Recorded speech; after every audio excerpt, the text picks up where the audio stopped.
The Coast mobile app is now available for download on iPhones and Android devices. You can become an insider directly through this app. This is a great option for our international listeners, and new users will also receive a free 2-week trial.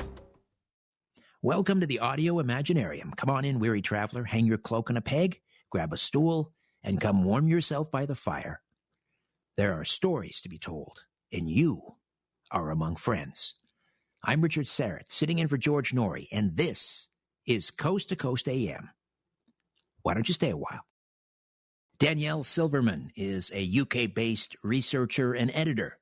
She worked for over 30 years alongside the late author Nigel Kerner, and having collaborated on all 3 of his books, she remains profoundly inspired by his groundbreaking explanation of the rationale behind alien visitation, not only defining what these visitors are, but how they came to be. Danielle Silverman, welcome to Coast AM. How are you? I'm great, thank you, Richard. How are you? Very well, thank you. Oh, my pleasure. Yeah. Nigel Kerner, he split his time. I don't know whether he split it evenly, but he spent a lot of time in, of course, Sri Lanka and in England. So too did another great writer, Arthur C. Clarke. Did their paths ever cross? Indeed, they did. Yes, he did meet Arthur before Arthur died. I think it was a few years ago Arthur died, but he did meet him, yes. And I think they had a long conversation, I think a couple of hours. Was Nigel influenced by Clarke's writing? No, I don't think so. I think he read his books over the years. He'd read some of his books, but it didn't influence his own ideas. As far as I know, anyway, about right. Yeah, about the alien phenomenon. And how did you start working with Nigel Kerner, going back 30 years? Yeah, sure. It's I can't even remember a time actually when I didn't know him. It's for 30 years, such a long time. So what happened was it was through a mutual friend, and I was talking to that friend, kind of a philosophical discussion about how it didn't make sense to me that there could be a God that the kind of God that you see in the main religions, in Judaism and Christianity, that's directive and has some kind of influence in the world, because it just didn't explain suffering. If a God can interfere in any way, then he would just take us all to paradise, it seemed to me. So I was having that kind of conversation with my friend, and he said, well, you should speak to somebody I know, Nigel. He's got some ideas about this, and he introduced me, and I never looked back from that point. And when you worked alongside him and researching these 3 books, the culmination of 30 years of research and work, how did you work together? You researched and you edited, but how did you work together? Well, Nigel was he had 2 ways of coming about things. He's a very inspirational man. So a lot of his ideas, I just don't know where they came from, how he was able to have such a panoramic view of all aspects of existence. So why we're here, the whole explanation for how the universe came to be in the first place, plus an explanation for how the alien phenomenon somehow fits into that, but and at the same time he had a past. He did have an academic past as well, where he'd studied various subjects, but somehow his ideas were just inspirational. So he would read something to me or talk to me about something, and that would either spark something I'd read and researched, or I would research it to check out his ideas. And we kind of established a partnership there where every time he came up with something, I would check it out, look at the evidence, and he also would be reading and find evidence as well. And, we just seemed to have a natural way of working together. And, that's how it happened. So I briefly summarized his theories about, what the gray aliens are, where they came from, who created them. But let's let's just, I want you to sort of unpack that for us. The idea that they are these synthetic, inorganic, artificial intelligent probes. Just kind of, how did he come up with that idea? Well, I think the first place he came up with that idea was the fact that if you look at our own development, even now, even with our level of technology, and we can see from the kind of craft that have been witnessed by people, they have a technology way in advance of ours. But even with our relatively low level of technology, we are sending probes out into space. We are exploring. We're trying to find out quite naturally what the universe is, what kind of life might be out there. And perhaps even at the moment, because of worries about maybe destroying this planet at some point, looking for possible locations where we might exist in the future. Just intelligent beings look for more and more information about their existence and the state they exist in. So he took it from there, and he just reasoned that if we're doing that at our relatively low level of technology, then surely the same kind of trajectory must have happened at other locations in the universe, and they too would be sending out probes to find out what's out there. Possibly, just as we're getting to a point where we've become destructive for our planet, maybe they've destroyed or saw that they were going to destroy their own civilizations, and were looking for a way to further their existence at another location in some way. Then he reasoned further, and saw that, well, it's artificial intelligence is the next step from the natural intelligence that we have as human beings, and he reasoned, well, it's going to be an artificially intelligent type of stage that they would have created these probes from. They would have sent out not so much physical, living, organic beings, which of course can't survive if you're traveling in space at the kinds of speeds you'd have to travel to reach any other location in the universe from any particular location. It would be some kind of artificial intelligence that they would have to send out, programmed into that artificially intelligent mechanism to find out if there was anywhere in the universe where they could exist, where they could continue. And just also, of course, because it's in the nature of artificial intelligence to gather as much information as possible, just to gather information, really. So that's how he came to the conclusion. He just reasoned it logically that if that's what we're doing, then there's every chance that that's what other intelligent life will have done. And as we know, there has to be, it just makes no sense that we're the only intelligent life in the universe. That's even it's now commonly accepted even in mainstream science that there has to be many, many locations where there is intelligent life in the universe.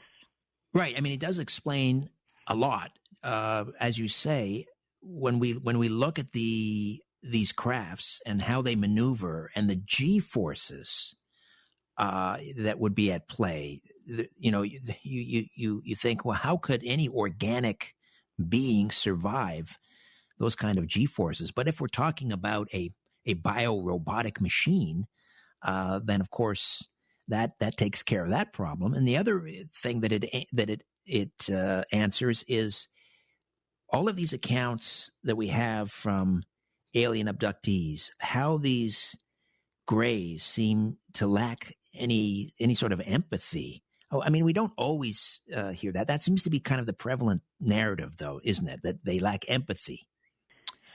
Now, do they have self-awareness, or are they? When I think of a robot or artificial intelligence, I don't think of consciousness or self-awareness, or do they have those things? That's an excellent question, and I think that question is basically at the core, the kernel of Nigel's work. No machine can have self-awareness. Okay, it's just impossible for something that is purely atomic, purely physical, purely artificial to be self-aware. Self-awareness is a very interesting concept, and it's something that's kind of taken for granted, and that it will continue somehow, even if we make something artificial, that it could be self-aware. For example, what really completely blows my mind is these people who imagine, and it's quite prevalent, that if they program everything they are from their whole experience, maybe all the brain signals that can be recorded from their life, let's say, and I think they've invented technologies that can record a person's brain signals as they go on through life, and then people think that then that can be programmed into some kind of hard drive, and after they die, they'll exist still. And it completely blows my mind that anyone can believe that that could be possible, because it's no different to a hard drive on a computer with data. There's nothing there, no awareness, no consciousness that will perceive that information. They won't be there. It will just be data. So Nigel's take on awareness and how and the nature of awareness is the only way we can be aware of our environment, our physical world, okay, is that we have a reference that's not of this world. The only way awareness can exist is if there's something outside of your current state, so that you can have a viewing point, okay, to view the point of view, the physical world. There has to be difference. There has to be a reference. And that's how Nigel's work about the alien phenomenon ties into his general philosophical perspective about the nature of existence itself, that there's something very, very precious about everything that's naturally alive and has awareness, because it has a connection back to a non-physical state outside of time, outside of the passage of time. So if you have that reference of stillness, right, only then you can understand and perceive movement. Okay? If you don't have that reference of stillness, like a stick going along a river, okay, would only be traveling along the river. You have to be on the side of the bank still to see the stick traveling. Otherwise, you have no perception of movement. So sorry if that's a bit obscure. It's wonderful. It's wonderful. It's wonderful. So here we have the Greys, who are purely synthetic, artificial intelligence, and as such are subject to the second law of thermodynamics, the law of entropy. In other words, decay. And then we have humans, on the other hand, who have, as you point out, this continuous line of connection, lifetime after lifetime. A soul, in other words. That's basically how Nigel defined a soul, isn't it? Exactly, yes. That's exactly how he defined it. A connection back from before the universe began to a state of timelessness, before time even began, a state of timelessness, perfection, which he described as the God-verse rather than God, because God gives the impression of a fixed, defined human anthropomorphic type of being, whereas Nigel described the God-verse as just a state of perfection, which is basically the backdrop to all imperfection. And he just reasoned that if there is imperfection, there has to be perfection. And perfection has no limits, is perfectly free, and therefore, if there's no limits, there can be no separation between one point and another, because as soon as there's separation between one point and another, there's limit. You're defining point, you're defining edges. So right. This is a state of perfect union, and yeah, that's what he termed the God-verse. And it can only be accessed through death, really, right?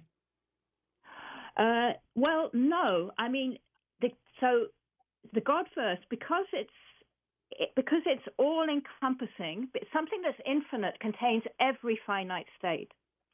So really, it would be a little bit maybe misleading to think that we can only access this at death, because we're constantly accessing the Godverse. It's so our very being, our awareness, is the Godverse that is now viewing through a lens, if you like, that we have created through our decisions in time from the point at which we came into a separated, imperfect physical state. We've made decisions which have led to our being in this state now. And we are diffractions, if you like, of the Godverse. So there was a great teacher, and everyone will know who he is, Jesus, who said, the kingdom of heaven is within you. Well, the kingdom of heaven really is within you. It's not a state, a place that you go to when you die. It's the kingdom of heaven is just what's infinite is everywhere and omnipresent. So, yeah. Okay. That really was Nigel's position on this. Yeah. So do these artificially intelligent synthetic alien entities, the Greys that are here and hiding on our planet, do they have an understanding, if I can use that word, or through their advanced technology, that we humans, we go on past death and have something, it doesn't break down. It's not subject to the second law of thermodynamics as they are, because they're comprised only of atoms, and we, yes, we are in the physical universe. We're comprised of atoms, but we also exist in that world between atoms. Do they understand that? Great question, and again, a very central point of Nigel's thesis. So, because the Greys are artificial creations, they're purely atomic. They have no connection back. They don't have that light, if you like, of perfection shining through their lens. They don't have that backdrop. Okay, so they can't understand anything about it. In fact, it's complete. All they can understand is the programs that have been inputted into them, plus whatever correlations they make putting within those programs and the information they get from the physical universe outside of those programs. All they can detect, and as you quite rightly said, in an entropic universe where everything is breaking down, they, as artificially intelligent probes sent out to explore information in the universe, will need to have been programmed to survive. Okay, that will be an absolutely crucial part of any creator's program. Okay, so they will be aware that as purely physical entities, they will break down. Their information systems will break down. They can't go on. All that they will detect, they won't know anything about soul or about a state beyond the physical, but they'll detect that there seems to be something about us that is different, something they can't understand. Okay, and maybe they will see just by looking at purely physical phenomena that whatever fingerprint a human being might have in terms of a physical effect, okay, based on whatever impact that their physical presence has had on the physical environment, that fingerprint seems to return after it goes. It seems to continue. They'll notice the same fingerprint, the same individual coming back again. This will be, as artificially intelligent beings, this will be of great interest to their program, because there seems to be something that goes on. There seems to be something that survives physical breakdown. So they will look quite naturally for a way to somehow slipstream into that amazing thing. And when I say amazing, I'm personifying them. They don't know amazement. So it's really important for the listener to understand that Nigel made it very clear that these are not aware beings. They're no different to, he always used to say, a Hoover. And even the most basic form of life, a plant, is superior to them, because they really are totally atomic and artificial. But they would look for a way, their program would look for a way to survive eternally, because it just needs to survive. And we would be that mechanism for them. So Nigel's concept is that they would try to, he used the word piggyback onto us in some way. They would try to find a way that they can continue through us without understanding anything about our origins, because they're totally incapable of reaching anything non-physical, as right. They don't have that connection back. But their technology may allow them to detect that we humans have something that is not affected by the second law. Nigel's concept of the nature of how we live on was through the concept of reincarnation. So reincarnation is something that's accepted by many of the people in the world, obviously Hinduism and Buddhism. It was once also accepted by the early Christians before it got thrown out of the church. And also even in the mystical sides of most of the religions, even Judaism too, the Kabbalah, some concept of reincarnation is accepted as the way things happen. So Nigel's idea was that through our reincarnation and the Greys putting their, because all the Greys are, we see sort of robots, we see strange creatures with big black eyes and no mouths and strange faces. We see a construction, but really all they are is information. Okay, that's the best way to understand them. And they are just seeking to keep that information going through our reincarnation process. So are they trying to manipulate things so that we sort of meet them halfway, but they also need us to become more like them? So are they, how should I put this? Are they trying to set us on a path towards artificial intelligence? Exactly, yes. So the point is, so when we talk about their information, and you put it very well when you said become like them, because that is exactly how they do further that information program. So the more we make our societies and the more we run our lives in a way that's artificial, virtual, and not based on human contact and human connection, okay, the more we become like them. The more we become like them, the more we make ourselves part of the physical state, the physical universe, if you like. The less we become like our origins, the origins from which we came, the Godverse, okay?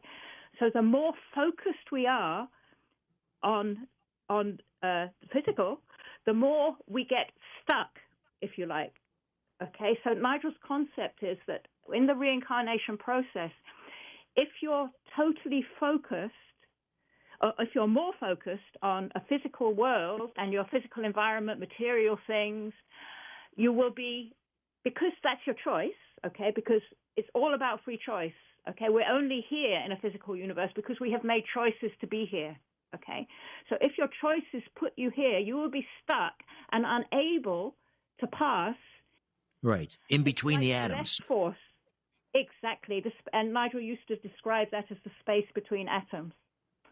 So what happens if you're focused? Sorry, go on. Oh, I was just going to say, though, then it sounds, I don't want to use the word understand, but the gray aliens are failing to get the futility of their master plan, it seems. But by steering us along the path to artificial intelligence so that, we become more like them, that totally negates the possibility of escaping the the second law of thermodynamics. You have completely understood, in a nutshell, what Nigel's saying. Exactly right. That's the huge irony of this whole episode, and it's such the most tragic irony in all existence, that they're trying to convert us into something like them in order to tap in to what we have, but in the process they're destroying what we have and not being able to get into it because they can never know that because they have no concept of anything beyond the atom. So it's just a hopeless situation, and yes, the biggest irony that could ever be. And also, I guess, would explain, the theory that they've been here for millennia. It's just an endless loop. It's wash, rinse, and repeat. They're not getting anywhere. They don't understand that. They can't. They don't have a comprehension to understand that.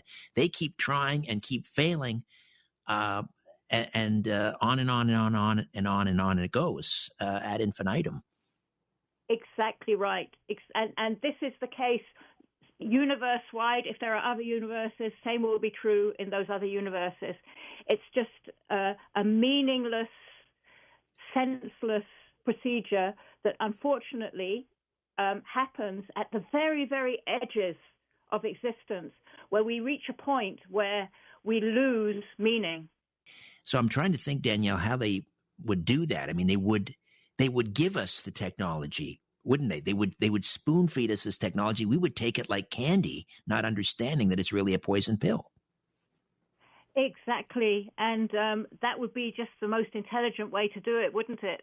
To offer something that people are more than happy to take because it's more convenient, it's easier, it's something that we will just rush towards it without realizing that in embracing a world in which technology takes over from almost every natural process that we have, including even social communication. Now communication's done, so everything's social media.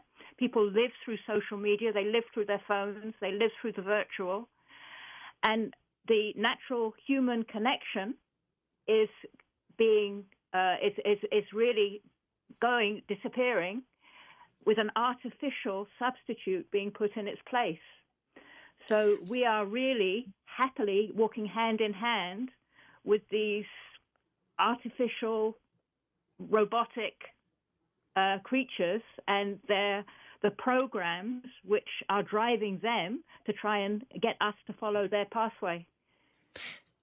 Is this to suggest, and I'm not being flippant here, is this to suggest that things like, I don't know, TikTok are a gray alien plot?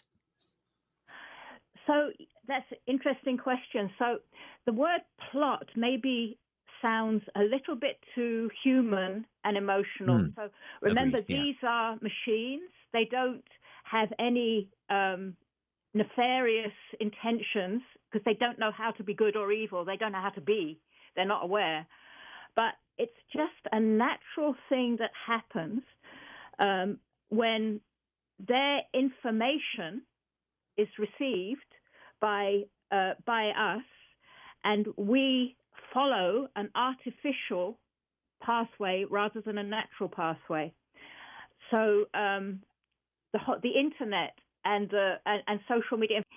So we have been accelerated into living in something very similar to what seems to be going towards something like the Matrix. All these science fiction films that seemed like fiction, but seem to be now translating into some kind of actual reality. In fact, the creator, I don't know if your listeners, I think they probably do know of the series Black Mirror.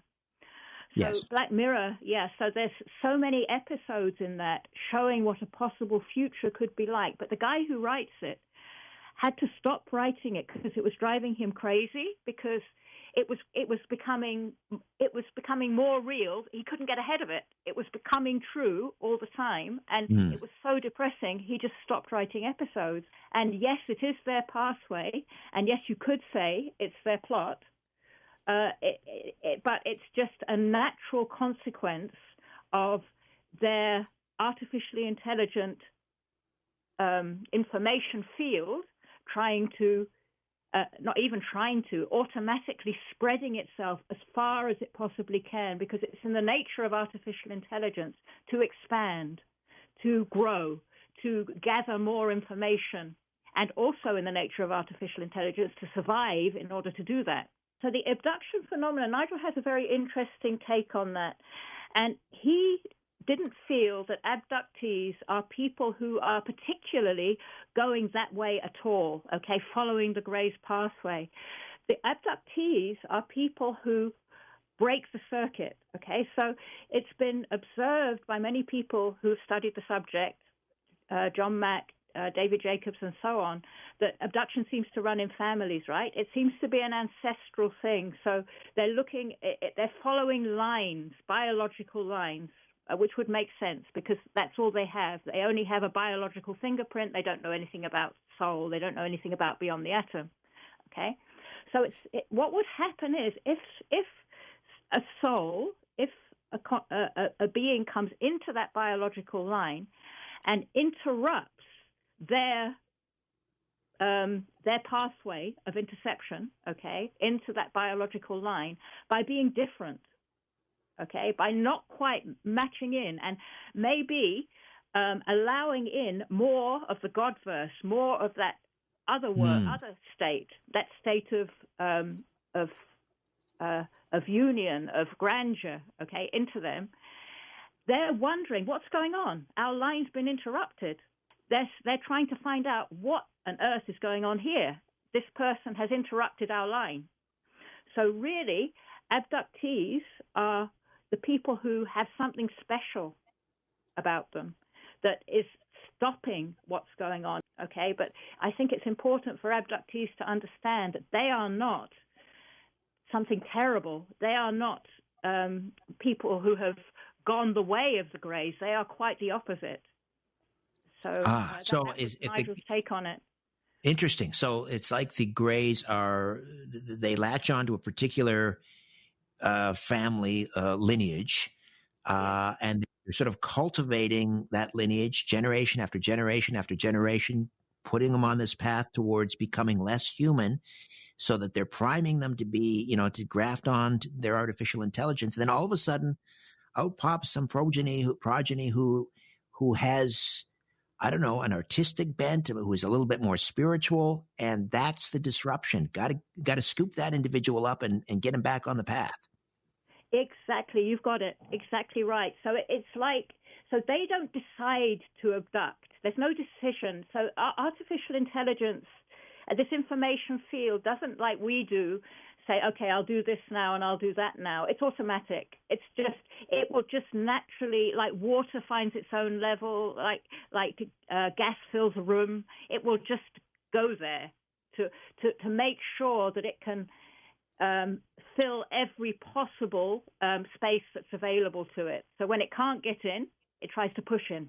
Yeah. It gets pretty complicated. It's amazing stuff. So Danielle, what's going to happen, or what will happen, when we all 8 billion souls, lose our humanity, lose our ability to reincarnate? What's going to happen to the Godverse?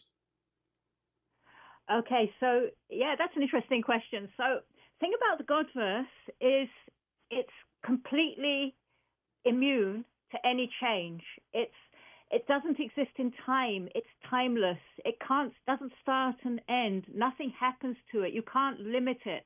It's just the state of infinity, perfect union, perfection. It's nothing happens to the Godverse. What will happen will only happen to our individual identities. Yeah. Right. And so if this proliferation of artificial intelligence and technology continues, it seems like then fewer and fewer of us will be going back. So what I'm thinking is, I mean, what's what's going to save us ultimately would be what? Like an EMP event that's going to knock out, and put an end to TikTok and Facebook and No. cell phones? And no? Great question, but no. And I'm glad you put that question because I can see how people could misunderstand that. So Nigel is not anti-technology, right? He's not like these Luddites who at the time of the Industrial Revolution smashed up machines because they thought agriculture was better. Not at all, okay? It's sort of a red herring, really, technology in that sense. The point is, nothing is bad, nothing is evil, nothing is wrong. It all depends on how you use it, right? It all depends on you. So it's not, what will stop that happening is not some kind of event like an EMP or something like that will come from outside. It happens from within us. So the more we make ourselves akin to our original state of perfection before we came into the universe, the more we focus on real, actual human values of caring, of love, of human connection, the more we do that, the more we will move away from their grasp automatically. It will just it's not even a question of any decision being made. They can't get you if you do that. Simply because you're not in their reach. They can't see you. Their artificial intelligence program won't reach you because you're not catchable. You're not grabbable. Right. Fascinating. So that okay. is the solution. That is the way. And all the great teachers, they were screaming this from the rooftops.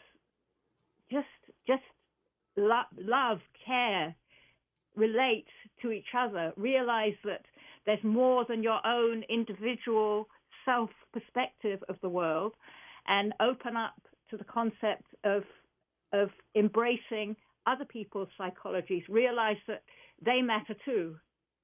Yeah, so, and it's the simplest solution, but it is most definitely the solution to this, right. this incredible threat that we're facing. Fascinating. The universe is matter, and it matters. Terrific. Gray aliens and artificial intelligence, the battle between natural and synthetic beings for the human soul. Nigel's final gift to us, I suppose. Are you going to continue on and follow, I guess, in his legacy? Maybe will there be another book in this line from Danielle Silverman? Yes, quite possibly. So I do have, he's left a lot of material behind. So he's left material behind that I could put together, and it will have to be from me, yes, because it won't be all in his words, but it will be including some of his work, because I have enough material probably for about 3 more books if I wanted to, that he's left behind in his work. He had plans for all kinds of things. So yes, definitely, I plan to continue. I believe he was the most incredible man with the most incredible ideas, and I feel honored to be able to take his ideas forward. Danielle, it's been a delight. Thank you so much for this. And a delight for me too. Thank you so much. Lovely talking to you, Richard. Hi, I'm George Norrie, and welcome to our Coast to Coast AM YouTube channel. Have fun, tell your friends, and share us with everyone.